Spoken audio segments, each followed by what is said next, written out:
உடனடியாக ஜோர்தானுடைய மன்னர் இரண்டாம் அப்துல்லா அவர்கள் அமெரிக்காவுக்கு சென்று நேற்றைய தினம் அமெரிக்க அதிபர் டொனால்ட் ட்ரம்பை சந்தித்து கலந்துரையாடல் செய்திருக்கிறார். சொன்னது மாதிரி இஸ்ரேலுடைய பணைய கைதிகளை பாலஸ்தீன விடுதலை அமைப்பு விடுதலை செய்யலன்னு சொன்னா யுத்த நிறுத்தத்தை கேன்சல் பண்ணுவோம். கேள்வி எதை பற்றியதுன்னா காசா மக்களை நீங்க எடுப்பீங்களா இல்லையாங்கிறதா ஜோர்தானுக்கு.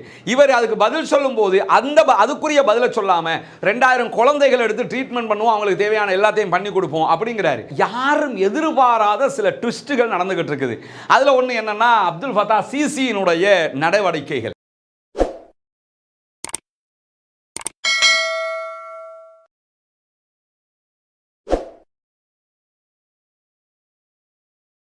அன்பிற்கினிய சகோதர சகோதரிகளே, நம் அனைவர் மீதும் ஏக இறைவனுடைய அமைதியும் கருணையும் உண்டாகட்டுமாக. அஸ்ஸலாமு அலைக்கும் வரஹ்மத்துல்லாஹி வபரகாத்துஹு. இன்றைய நாள் காசாவிலே சீஸ்ஃபயர் ஏற்பட்டு 25வது நாளாக இருக்கிறது. யுத்தம் ஆரம்பித்து 470 நாட்கள் தொடர்ந்து யுத்தம் நடைபெற்றது. 25 நாட்கள் தற்போது சீஸ்ஃபயராக இருக்கிறது. மொத்தமாக கிட்டத்தட்ட 500வது நாளை காசா விவகாரத்தில் நாம் நெருங்கி கொண்டிருக்கிறோம். இந்த நிலையில தான் சீஸ்ஃபயர் ஏற்பட்ட அடுத்த கணமே ஒரு மிகப்பெரிய வெடிகுண்டு புரளியை கிளப்பியிருந்தார் அமெரிக்காவினுடைய அதிபர் டொனால்ட் ட்ரம்ப். காசாவை அமெரிக்கா கைப்பற்றிக் கொள்ளும், அமெரிக்கா தான் காசாவை தன்வசம் வைத்துக் கொள்ளும், அதை கட்டியெழுப்பி எல்லா காரியங்களையும் காசாவிலே அமெரிக்கா தான் செய்யும். காசா என்பது மிடில் ஈஸ்ட் கண்ட்ரிகளுக்கு, மிடில் ஈஸ்டுக்கு மத்தியில் இருக்கக்கூடிய ஒரு சுற்றுலாத்தலமாக இருக்க போகிறது என்று ஒவ்வொரு நாளும் அப்டேட்டாக அவருக்கு என்ன எல்லாம் கற்பனை பண்றாரோ காசாவை பற்றி எல்லாவற்றையுமே தொடர்ந்து பேச ஆரம்பித்திருந்தார். இப்படி தொடர்ந்து பேசிக்கிட்டு வந்தவர் அப்ப அங்க இருக்கக்கூடிய மக்களுக்கு என்ன கதி, என்ன நிலை என்று கேட்கும் போது அவர்கள் ஜோர்தானுக்கும் எகிப்துக்கும் மாற்றப்படுவார்கள். எகிப்து அதை ஏத்துக்கிறமான்னு கேட்டா ஆமா எகிப்தும் ஏத்துக்கிறவாங்க, ஜோர்தானும் ஏத்துக்கிறவாங்க, அவங்களுக்கு வேற ஆப்ஷன் கிடையாது என்றெல்லாம் அவர் சொல்லி இருந்தார்.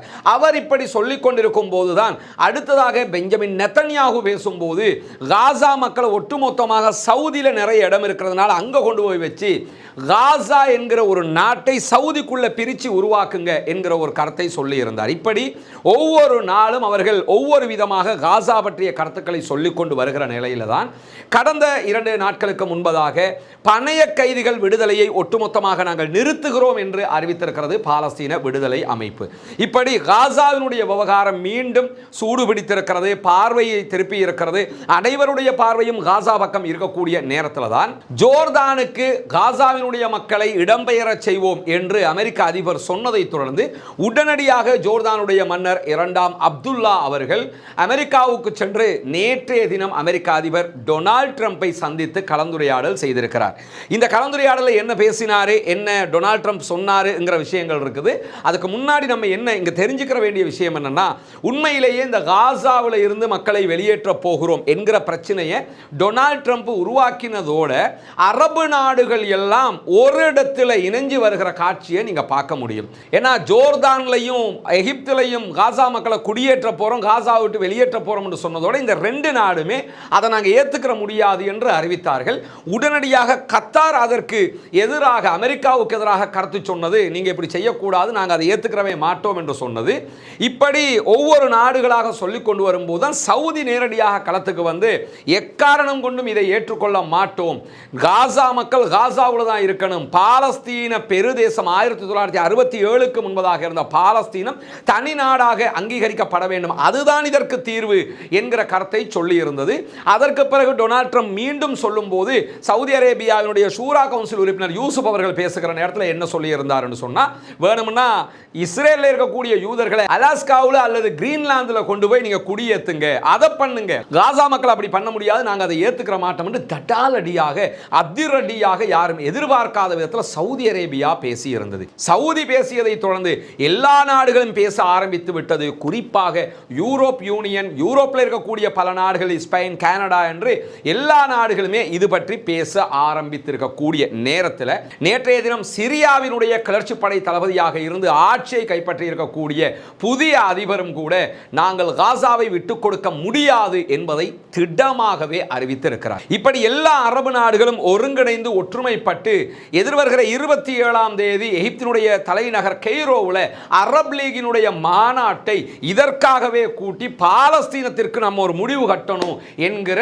ஒரு நிலை எடுத்திருக்கிறார்கள். இதுவரைக்கும் இப்படி நடந்துகிட்டு இருக்கும்போது தான் திடீர்னு என்ன பண்ணாருன்னு கேட்டால், ஜோர்தானுடைய மன்னர் 2ஆம் அப்துல்லா அவர்கள் அமெரிக்க ஜனாதிபதி டொனால்ட் ட்ரம்புக்கு பேசி அவருடைய அலுவலகத்தினுடைய அனுமதியை எடுத்து அவரை சந்திக்கிறதுக்கு நான் வர்றேன் என்று சொல்லி போய் சந்திச்சார். முதல்ல என்ன நீங்க புரிஞ்சுக்கிறோம்னா, இது அவருக்கு தேவையற்ற ஒரு காரியம். புடுங்க வேண்டிய ஆணியத்தான் புடுங்கணுமே தவிர தேவையில்லாத ஆணியை புடுங்கிக்கிட்டு இருக்க கூடாதுன்னு சொல்லுவாங்க. அது மாதிரி தேவையில்லாத ஒரு ஆணியத்தான் அவர் புடுங்கி இருக்கிறாரு. என்னன்னா, எங்கிட்ட வந்து கும்பிடுறான்னு சொல்லும் போது காலையே விழுந்துருவாங்கல்ல, அந்த மாதிரியான ஒரு வேலையை தான் இவர் செய்ய பார்த்தாரு. ஏன் செய்ய பார்த்தாருன்னு சொன்னா, அரபு நாடெல்லாம் ஒற்றுமையாக நின்று ஒட்டுமொத்தமாக அமெரிக்காவுக்கு எதிராக பேசிக்கிட்டு இருக்கும் போது இவர் போயிருக்க கூடாது. இவர் இங்கேயே நின்று ஒட்டுமொத்தமான கருத்தோட நின்றுக்கிட்டு இருக்கணும். இவர் முட்கூட்டி போய் என்ன பண்ண பார்க்கிறாருன்னா, சரண்டராக பார்க்கிறார். அதுக்கு ஒரு காரணம் இருக்குன்னா, இது ஜனநாயக ரீதியாக ஆட்சிக்கு வந்தவர் கிடையாது. பரம்பரையாக ஆட்சியை கையில் வச்சுக்கிட்டு இருக்கிறாங்க. மன்னர் ஆட்சி வேற, எதிர்த்து கேள்வி கேட்க யாரும் இல்லை. இந்த மன்னர் ஆட்சியை பாதுகாத்துக்கிட்டு இருக்கிறது அமெரிக்காவும் இஸ்ரேலுடைய ஆதரவுனாலையும் தான். இதுக்கு எதிராக நம்ம வெளிப்படையாக இப்போ பேசிக்கிட்டு இருக்கிற மாதிரி அப்படி கெத்தா நிற்க முடியாது. நின்னோம்னா ஆட்சியை கவுத்து விட்டுருவாங்க. என்ன பண்றதுன்னு சொல்லித்தான் நேரில் போய் பேசி பார்ப்போம்னு சொல்லி அங்கே போயிருந்தாரு. போன நேரத்தில் தான் இந்த பேச்சுவார்த்தைகள் நடைபெற்று. எது எப்படி போனாலும் இந்த பேச்சுவார்த்தைகளில் ரொம்ப நுணுக்கமாக 2ஆம் அப்துல்லா நடந்து கொண்டார். அவர் போயிருக்க கூடாது, ஆனால் போனார். போன இடத்துல ரொம்ப நுணுக்கமாகத்தான் அவர் அந்த கலந்துரையாடலில் பங்கு பெற்றிருந்ததை நீங்கள் அவதானிக்க முடியும். என்னவெல்லாம் பேசினார் என்பதை பொறுத்தவரையில் 2ஆம் அப்துல்லாவை வச்சுக்கிட்டே டொனால்ட் ட்ரம்ப் என்ன பண்ணுறாருன்னா, நாங்கள் காசாவை கைப்பற்றுவோம், காசாவை வலுப்படுத்துவோம், காசாவை வளப்படுத்துவோம், காசாவில் வந்து ஒரு பெரிய டூரிஸ்ட் பிளேஸை உண்டாக்குவோம், அது எல்லோருக்கும் பயனளிக்கக்கூடியதாக இருக்கும் அப்படின்னு சொல்லி அவரை வச்சுக்கிட்டே அவர் பேசுகிறாரு. பேசுறது மட்டுமல்லாமல் காசாவில் இருக்கக்கூடிய மக்கள் ஜோர்தானுக்கும் எகிப்துக்கும் மாற்றப்படுவார்கள் என்று சொல்லுகிறார். அப்பவும் அப்துல்லா பக்கத்தில் இருக்கிறாரு. அந்த சந்தர்ப்பத்தில் எக்ஸ்ட்ரா ஒரு செய்தியை டொனால்ட் ட்ரம்ப் சொல்லி இருந்தார். இதுவரைக்கும் காசாவை பிடிப்போம் தானே இருந்தார். எக்ஸ்ட்ரா என்ன சொல்றாருன்னு சொன்னா, காசாவில் இருந்து யார் எகிப்துக்கோ அல்லது ஜோர்தானுக்கோ வெளியேறுகிறார்களோ அவர்கள் மீண்டும் காசாவுக்குள்ள வர அனுமதிக்கப்பட மாட்டார்கள். வெளியேறினது தான், உங்களுக்கு அங்க ஒரு இடம் கிடைக்கும், அவ்வளவுதான். நீங்க அந்த நாட்டுக்காரனா இருக்கணும், காசாக்காரனா வரக்கூடாது என்கிற ஒரு கருத்தையும் இன்றைக்கு எக்ஸ்ட்ரா அவர் முன்மொழிஞ்சிருந்தார். இந்த மாதிரி தான் அவருடைய பேச்சுக்கள் தொடர்ந்து கொண்டிருந்தது. அந்த நேரத்தில் ஓவல் அலுவலகத்துக்குள்ள, அவருடைய ஆபீஸுக்கு ஓவல் அலுவலகம் என்று சொல்லுவார்கள், அங்க வச்சு தான் 2 பேரும் இதை கலந்துரையாடுகிறார்கள். அத்தோட சேர்த்து அவர் என்ன சொல்றாருன்னா, அடுத்த 4 நாட்கள், அதாவது சனிக்கிழமைக்கு சரியா 12 மணிக்கு சொன்னது மாதிரி இஸ்ரேலுடைய பணைய கைதிகளை பாலஸ்தீன விடுதலை அமைப்பு விடுதலை செய்யலன்னு சொன்னா யுத்த நிறுத்தத்தை கேன்சல் பண்ணுவோம், மீண்டும் தாக்குதலை நாங்கள் தொடருவோம், அமெரிக்காவே இதுக்கு மொத்தமாக உதவி செய்யும் என்கிற செய்தியையும் அவர் அந்த சந்திப்பில் சொல்லி இருந்தார். சொல்லி இருக்கும்போது 2 பேருமே வர்றாங்க, வந்து மீடியாவில் பேசுகிறாங்க. பேசும்போது மீடியாக்காரங்க அந்த இடத்துல இருந்து கேள்வி கேட்குறாங்க. இப்போ டொனால்ட் ட்ரம்ப் வந்து காசாவினுடைய மக்களை ஜோர்தான் எடுக்கணுங்கிறாரு, அதுக்கு உங்கள் கருத்து என்ன என்று சொல்லும்போது அவர் அதுக்கு என்ன பதில் சொல்கிறாருன்னா, ட்ரம்ப்பை வச்சுக்கிட்டு, நாங்கள் காசாவில் இருக்கக்கூடிய பாதிக்கப்பட்டிருக்கக்கூடிய குழந்தைகள், தாக்குதலில் பாதிக்கப்பட்டிருப்பாங்க, அதே மாதிரி புற்றுநோயாளிகளாக இருக்கக்கூடிய குழந்தைகள், இப்படி இந்த பாதிக்கப்பட்ட புற்றுநோயாளிகளாக இருக்கக்கூடிய குழந்தைகளில் 2000 குழந்தைகளை நாங்கள் ஜோர்தானுக்கு எடுத்து அவங்களுக்கு தேவையான மருத்துவ உதவிகளை மொத்த ஃபெசிலிட்டிஸையும் கொடுப்பதற்கு நாங்கள் தயாராக இருக்கிறோம் என்று அவர் சொன்னார். சொல்லும்போது டொனால்ட் ட்ரம்ப் என்ன சொல்றாருன்னா, இது ஒரு நல்ல நடைமுறை, சூப்பரான ஒரு இடத்துக்கு வந்திருக்கிறீங்க அப்படிங்கிறாரு. இவர் என்ன சொல்றாருன்னா, அந்த 2000 பேரை கொண்டு வந்து நாங்கள் ட்ரீட்மெண்ட் பண்ணுவோம்னு தான் சொல்றாரு. அவர் நல்ல நடைமுறைன்னு சொல்றாரு. இது எதுக்குன்னு சொன்னா, இதுல ட்ரம்பினுடைய ஒரு பாலிடிக்ஸ் இருக்குது, இவருடையவும் ஒரு பாலிடிக்ஸ் இருக்குது. கேள்வி எதை பற்றியதுன்னா, காசா மக்களை நீங்க எடுப்பீங்களா இல்லையாங்கிறதா ஜோர்தானுக்கு. இவர் அதுக்கு பதில் சொல்லும் போது அதுக்குரிய பதில சொல்லாம 2000 குழந்தைகள் எடுத்து ட்ரீட்மெண்ட் பண்ணுவோம், அவங்களுக்கு தேவையான எல்லாத்தையும் பண்ணி கொடுப்போம் அப்படிங்கிறாரு. இதுல இருந்து அவர் தான் தப்பித்ததாக நுணுக்கமாக அதிலே காட்டிக் கொள்கிறார். அதே நேரத்தில் ட்ரம்ப் என்ன இதை புரியாமலா இருப்பாரு, சூப்பர் பதில் அப்படின்னு ட்ரம்ப் எதுக்கு சொல்றாருன்னா, முதல் கட்டம் சக்சஸ் ஆகியதாக ட்ரம்ப் நினைக்கிறார். நீங்க எடுக்கவே மாட்டேன்னு சொன்னீங்க, இப்ப 2000 பேரை மருத்துவத்துக்காக நாங்க எடுக்கிறோம், அவங்களுக்கு தேவையான எல்லாவற்றையும் பண்ணி கொடுக்கிறோம் என்ற ஒரு வேர்டு அவர் சொல்றாரு. எல்லாவற்றையும் பண்ணி கொடுப்போம் என்றால் பிரஜா உரிமை கொடுப்போம், அவங்களை எங்க நாட்டுக்காரங்களா எடுத்துக்கிறோம், 2000 பேரை நாங்க எடுத்துக்கிறோம் என்கிற வார்த்தை அவர் சொன்னதை வச்சு சூப்பரான நடைமுறை, நீங்கள் அழகான ஒரு வழிக்கு வந்திருக்கிறீங்க அப்படின்னு சொல்லி டொனால்ட் ட்ரம்ப் சொல்லி இருந்தார். இதைத்தான் நான் ஆரம்பத்திலே சொன்னேன். இந்த ஆணி தேவையற்ற ஆணி, இந்த ஆணியை பிடுங்க வேண்டிய அவசியமே இல்லை, அவர் போயிருக்கவே கூடாது. இந்த கலந்துரையாடலாம் நடந்துகிட்டு இருக்கும் போது பெஞ்சமின் நெத்தனியாகவும் என்ன சொல்றாருன்னா, 12 மணிக்கு சனிக்கிழமை பணைய கைதிகள் விடுதலை சொன்ன மாதிரி நடக்கலன்னு சொன்னா நாங்க மீண்டும் தாக்குதல்களை ஆரம்பிப்போம். எனவே எதிர்வருகிற சனிக்கிழமை காசாவில் மீண்டும் யுத்தம் ஏற்படுவதற்கான நிறைய வாய்ப்புகள் இருப்பதாக அச்சம் எழுந்திருக்கக்கூடிய நேரத்தில் தான் அப்துல்லா அந்த மீட்டிங்ல எக்ஸ்ட்ரா ஒரு செய்தியை சொல்றாரு. நாங்க காசாக்குன்னு ஒரு தனியான திட்டத்தை வச்சிருக்கிறோம், நீங்க காசாவை கைப்பற்றி இப்படி பண்ணுவோம்னு சொல்றீங்க, ஆனா நாங்க தனியான ஒரு திட்டத்தை அரபு நாடுகள் எல்லாம் வச்சிருக்கிறோம் அப்படிங்கிறாரு. சொல்லும் போது அதை பெருசாக டொனால்ட் ட்ரம்ப் ரசிக்கவும் இல்லை மறுக்கவும் இல்லை, சும்மா கடந்து போயிட்டார். ஏன்னா ஊடகங்களுக்கு முன்பதாக இவர் ஒரு நாட்டினுடைய அதிபராக வந்திருக்கிறாரு, அவரும் ஒரு முக்கியமான அமெரிக்காவினுடைய அதிபராக இருக்கிறாரு. ரெண்டு பேருமே கண்டும் காணாத மாதிரி அந்த விவகாரத்திலிருந்து விலகி சென்றதை நம்ம அவதானிக்க முடிஞ்சது. இப்படி ரெண்டு பேரும் பேசிக்கிட்டு இருக்கிற போது கடைசியாக இன்னொரு கேள்வி வருதுன்னா, திரும்பவும் கேட்கிறாங்க, டொனால்ட் ட்ரம்ப் வந்து காசா மக்களை ஜோர்தானுக்கு எடுக்க சொல்றாரு, அதுக்கு நீங்க பதில் சொல்லலையா சொல்லுங்கன்னு சொல்லும்போது, நாங்கள் ஜோர்தான் மக்களுக்கு நல்லது செய்வோம் என்கிற ஒரு வார்த்தையை அவர் சொல்லிவிட்டு செல்கிறார். இதுதான் அங்க நடந்தது. ஜோர்தான் மக்களை பத்தி கேள்வியே இல்லை, காசா மக்களை எடுப்பீங்களா இல்லையாங்கிறதான் கேள்வி. கேட்கும்போது ஜோர்தான் மக்களுக்கு நல்லது செய்வோம்னா, ஜோர்தான் மக்களுக்கு இத்தனை நாட்களாக மன்னர் அப்துல்லாவினுடைய தலைமையில் கொடுத்த நல்லது என்ன தெரியுமா? அமெரிக்கா காசை கொடுப்பான், அதை வச்சு சில வேலைகளை செய்வாங்க, வளமையான எல்லா நாடுகளையும் நடக்கும்ல, அந்த வேலைகளை செஞ்சுக்கிட்டு இருக்கிறாங்களே தவிர வேற எந்த நலவுகளையும் அவர் செய்யல. இவருடைய ஆட்சியை கவிழ்ப்பதற்கு பல போராட்டங்கள் நடந்தும் அதுவும் முடியாம போயிடுச்சு. இஸ்ரேலோடு நெருங்கிய உறவு பாராட்டக்கூடிய ஒரு அரபு தேசமாக இவர்களும் இருக்கிறார்கள். இதுதான் டொனால்ட் ட்ரம்போடு நடந்த பேச்சுவார்த்தையினுடைய சாராம்சமாக இருக்கிறது. இந்த பேச்சுவார்த்தைக்கு பிறகு உடனடியாக ஜோர்தானுடைய பிரதமர் ஒரு அறிக்கையை வெளியிட்டிருந்தார். இவர்தான் ஜோர்தானுடைய பிரைம் மினிஸ்டராக இருக்கக்கூடிய ஜாஃபர் ஹசன் என்கிறவர்.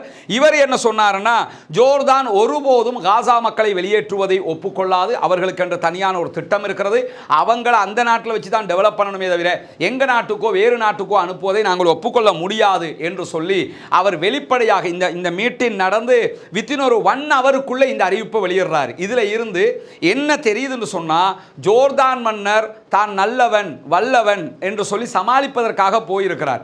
ஆனால் நாட்டுக்குள்ள காசா மக்களை எடுக்கக்கூடாது என்கிற நிலைப்பாடு அவர்களுடைய அரசியல் ரீதியான ஒரு நிலைப்பாடாக எடுத்திருக்கிறார்கள் போல. அதனால தான் மன்னர் இப்படி சமாளித்து பேசி முடிய தெளிவான அறிக்கையை பிரைம் மினிஸ்டர் வெளியிட்டிருக்கிறாரு.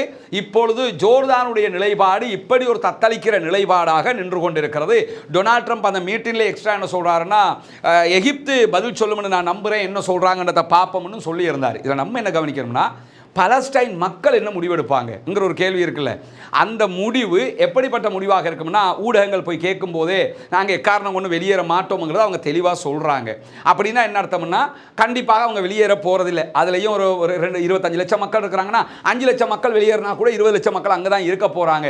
ஃபர்ஸ்ட் நக்பா நடந்தது, எத்தனையோ நக்பா நடந்தது, இப்படியான வெளியேற்றங்கள் இப்படியான தாக்குதல்கள் இதற்கு முன்பதாக நூற்றுக்கணக்கில் நடந்திருக்கிறது. அந்த நேரங்களில் கூட தன்னுடைய நிலத்தை விட்டு வெளியேறவில்லை. வெளியேறினவங்க கொஞ்சம் பேர் வெளியேறினாங்க, ஜோர்தானுக்கு போனாங்க, ஈஜிப்டுக்கு போனாங்க, மற்ற நாடுகளுக்கு போனாங்க. அங்கே இருக்கிறவங்க அங்கே தானே இருக்கிறாங்க. அந்த நாட்டை விட்டு அவங்க காசா விட்டு வெளியேறல. இன்னும் சொல்ல போனால் இப்போ இந்த யுத்தம் நின்றதோட தெற்கு காசாவில் இருந்தவங்க இருக்கும்போது என்ன பண்ணாங்க, டென்ட்டுகள் அடித்து ஓரளவுக்கு இருந்தாங்கல்ல. வடக்கு காசா நார்த்து காசா தான் உக்கிரமான யுத்தம் நடந்த இடம். அங்கே வீடுகள் இருந்த இடத்தை தேடித்தான் கண்டுபிடிக்கணும். நம்ம வீடு ஒன்று இருந்தால் இது நம்ம வீடுன்னு கண்டுபிடிச்சிடலாம், மொத்தமாக அழிக்கப்பட்டிருக்கிறது. அப்போ என்ன செய்யலாம், அந்த இடத்த போய் இதுதான் நம்ம இடமோ என்று சொல்லி கண்டுபிடிக்கணும். தங்குறதுக்கு இடம் இல்லை, சாப்பிட்றதுக்கு உணவில்லை. இப்படி இருந்தும் யுத்த நிறுத்தம் நின்றதோட 5 லட்சம் மக்கள் உடனே நார்த்து காசாவுக்கு போனாங்களா இல்லையா? எது இல்லாட்டி எங்க இடம் இருக்குது, அது ஏன் பூமி அப்படின்ட்டு போனாங்க. இதுல இருந்து என்ன தெரியுதுன்னா, அவர்கள் வெளியேறுகிற எண்ணத்தில் இல்லை. மிஞ்சி போனால் நான் சொன்ன மாதிரி ஒரு 5 லட்சம் பேர் வெளியேறினா கூட 20 லட்சம் பேர் அங்கே தான் இருக்க போறாங்க. அப்ப காசா மக்களுடைய நிலைப்பாடு மிக தெளிவானது, காசாவினுடைய போராட்ட குழுக்களின் நிலைப்பாடும் மிக தெளிவானதாக இருக்கிறது என்பதைத்தான் எளிமையாக நாம் புரிந்து கொள்ள வேண்டி இருக்கிறது. இந்த மாதிரியான நேரத்தில் யாரும் எதிர்பாராத சில ட்விஸ்டுகள் நடந்துகிட்டு இருக்குது. அதுல ஒன்று என்னன்னா, அப்துல் ஃபத்தா சிசியினுடைய நடவடிக்கைகள். அப்துல் ஃபத்தா சிசியை பொறுத்தவரையில் நம்ம வளமையில இவரை பற்றி சொல்லும் போதே என்ன சொல்லுவோம்னா, இவர் எகிப்தில் இருக்கக்கூடிய ஒரு நெத்தனியாகு இஸ்ரேலில் இருக்கக்கூடிய ஒரு அப்துல் ஃபத்தா சிசி, அந்த அளவுக்கு உண்டான ஒரு ஆள். இவங்களை வச்சு பாதுகாத்துக்கிட்டு இருக்கிறதே அவங்க தான். அந்த அளவுக்கு அமெரிக்காவினுடைய சப்போர்ட், அந்த மாதிரி இருக்கக்கூடிய ஆட்கள் இவங்க. அப்படி இருக்கிறவர் பிப்ரவரி மாதம் 1ஆம் தேதி அமெரிக்க அதிபர் டொனால்ட் ட்ரம்ப் பகிரங்கமாகவே இவருக்கு அமெரிக்கா வருமாறு அழைப்பு விடுத்திருந்தார். இந்த நிமிஷம் வரைக்கும் போக மாட்டேன்னுக்கிட்டு கிடக்கிறாரு. நான் வரமாட்டேன். அமெரிக்க அதிபர் கூப்பிடுறாரு. எகிப்தினுடைய அதிபர் அப்துல் ஃபத்தா சிசி நான் அமெரிக்காவுக்கு வருவதை தவிர்க்கிறேன். இதுவரைக்கும் வர்ற சைக்கினையை கூட அவங்க காட்டலை. நாங்கள் வர்றதுக்கு தான் ப்ரிப்பேர் ஆகிக்கிட்டு இருக்கிறோம், இந்த டேட்டில் வர்றதுக்கு வாய்ப்பு இருக்குது, அந்த டேட்டு பார்த்துக்கிட்டு இருக்கிறோம், அதிபருக்கு அந்த வேலை இந்த வேலை, இப்படி சாக்கு போக்கு கூட சொல்லலை. அவர் அழைச்சாரு, இந்த நிமிஷம் வரைக்கும் அவங்க பதில் சொல்லலை.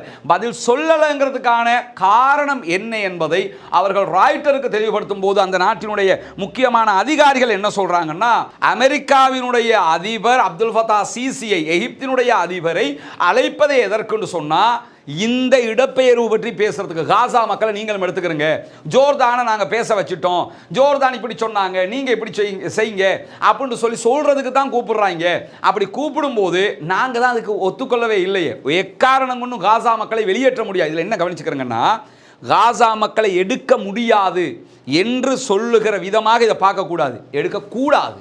அதில் தெளிவாக இருக்கணும். அவங்க ஏன் எடுக்கக்கூடாதுன்னா, காசா மக்கள் பாவம், யுத்தம் நடந்துகிட்டு இருக்குது, இந்த நாடுகளை எடுத்துருச்சுன்னா அந்த நாட்டை கைப்பற்றிட்டு போயிடுவோம், அவங்களுக்கு நாடே கிடைக்காம போகுது, பலஸ்டைனே இல்லாமல் ஆக்கி விட்டுருவாங்க. அதனால தான் நாங்கள் எடுக்க மாட்டோம், அமெரிக்க அதிபரை சந்திக்கிறதே கிடையாது என்று சொல்லி மிக தெளிவாக டொனால்ட் ட்ரம்பினுடைய இந்த செயல் திட்டத்திற்கு எதிராக எகிப்தினுடைய அதிபர் இருக்கிறார் என்கிற செய்திகள் இன்றைக்கு வெளியாகி இருக்கிறது. உண்மையிலேயே இந்த விஷயத்தில் அப்துல் ஃபத்தா சிசியினுடைய நடவடிக்கைகள் பாராட்டுக்குரியது, புகழுக்குரியது தான். ஏன்னா இந்த மாதிரியான ஒரு நிலை அவர் எடுக்கல என்று சொன்னா, இவரும் போய் சந்திச்சிட்டாருன்னா அவரும் சந்திச்சிட்டார், இவரும் இந்த ரெண்டு நாடும் ஒத்துக்கொண்டுச்சுன்னா சவுதி ஒத்துக்கொண்டா என்ன, இல்லைன்னா என்ன என்கிற விதமான ஒரு மாற்றம் ஏற்பட்டு காசா மக்கள் வெளியேற்றப்படுகிற ஒரு நிர்பந்தம் உண்டாகிவிடும். இவர் போகவே மாட்டேன்ட்டார். இந்த நிலையை ஜோர்தான் அதிபரும் எடுத்திருந்தாருன்னா நிறைய பிரச்சனைகளுக்கு தீர்வு வந்திருக்கும். பொறுத்திருந்து பார்ப்போம். எதிர்வருகிற 27ஆம் தேதி நடைபெற இருக்கக்கூடிய அரப் லீகினுடைய மாநாட்டிலே நிறைய மாற்றங்கள் ஏற்படுவதற்கான வாய்ப்பு இருக்கிறது. இப்படி இருக்கும் போதுதான் லெபனானுடைய புதிய பிரதம மந்திரி டொனால்ட் ட்ரம்பினுடைய கருத்துக்களை ஒருபோதும் ஏற்றுக்கொள்ள முடியாது என்று சொல்லி அவரும் அறிவித்திருக்கிறார். லெபனான் அறிவிக்கும் தானே என்று நீங்கள் யோசிக்கலாம். அதில் ஒரு வேறொரு விவகாரம் இருக்குது. என்னென்னா, லெபனானுக்கு புதிய ஜனாதிபதி தேர்வு செய்யப்பட்டிருக்கிறாரு, அதே மாதிரி புதிய பிரதமர் தெரிவு செய்யப்பட்டிருக்கிறாரு.